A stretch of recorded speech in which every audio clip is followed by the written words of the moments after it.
Many years ago, I read where Napoleon Hill pointed out that the imagination is the most marvelous, miraculous, inconceivably powerful force that the world has ever known. And you know, the average individual uses the imagination, if they use it at all, against themselves. They imagine what they don't want. They imagine problems coming.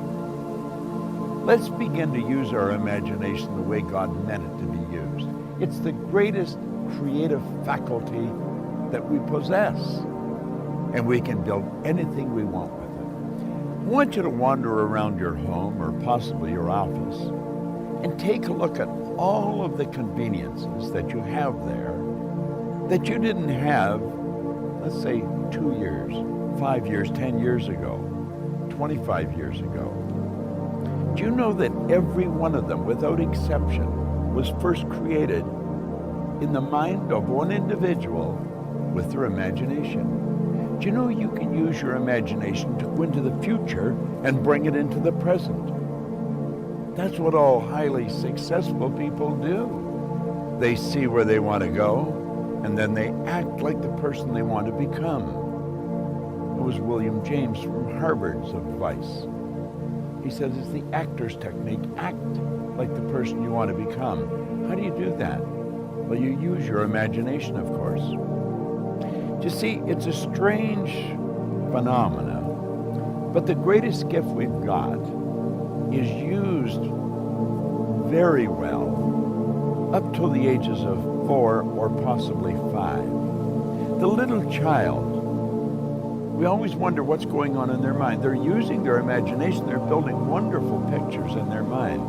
But then they get to school, and wham, like that, it comes to an abrupt halt. It's called not paying attention. Daydreaming. Well, what they were really doing was exercising a phenomenal mental faculty. You see, we can see, hear, smell, taste, touch. They're for our physical benefit. As long as we're living in a physical body and corresponding with the material world, we will use our sensory factors. But you know, I have a couple of little dogs at home that can hear, see, smell, taste, and touch. We've got higher faculties.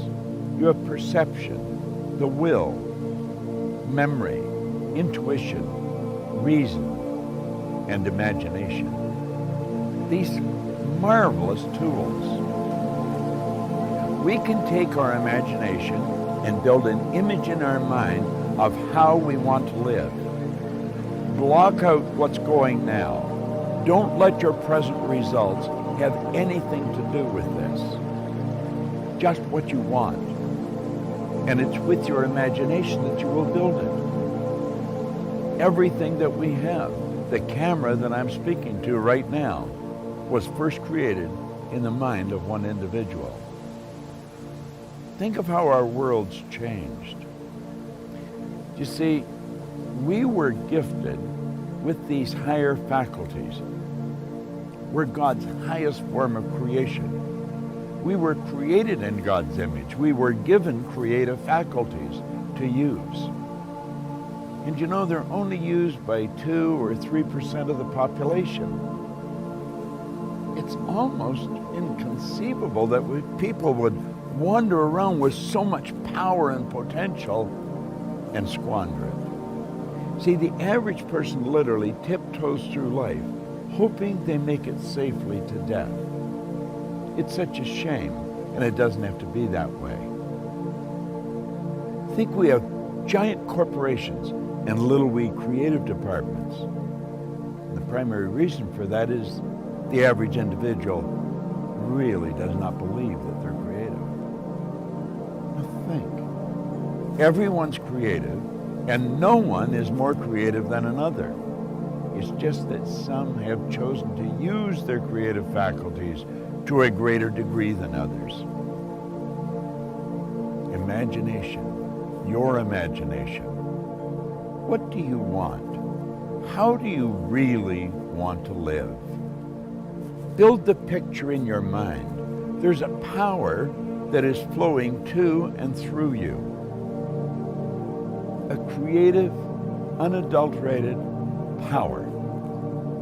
It can be photographed leaving your body. Way back in the 30s, Semyon Kurlian, the Russian photographer, perfected a form of photography where you can actually photograph a person's body and you will see the energy glowing from them. Well, that energy flows into your mind. And it's the images you build in your mind that's going to dictate the vibration that this instrument you're living in is in. And the vibration on a conscious level is called feeling. Make certain that you exercise your imagination daily.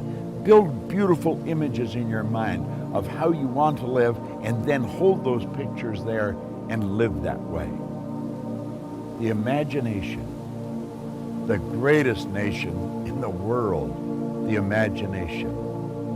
You've got one. It's a marvelous creative tool.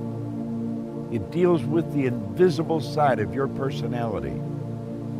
You see, no one will ever really see you. They'll only see your body, and they'll see you the great work that you do. Make certain that your work is great work. And if you keep your imagination alive, keep it active, you're going to have a phenomenal life. You know, life can get better every day, and it will get better every day through the proper use of your imagination. What a wonderful idea. This is Bob Proctor.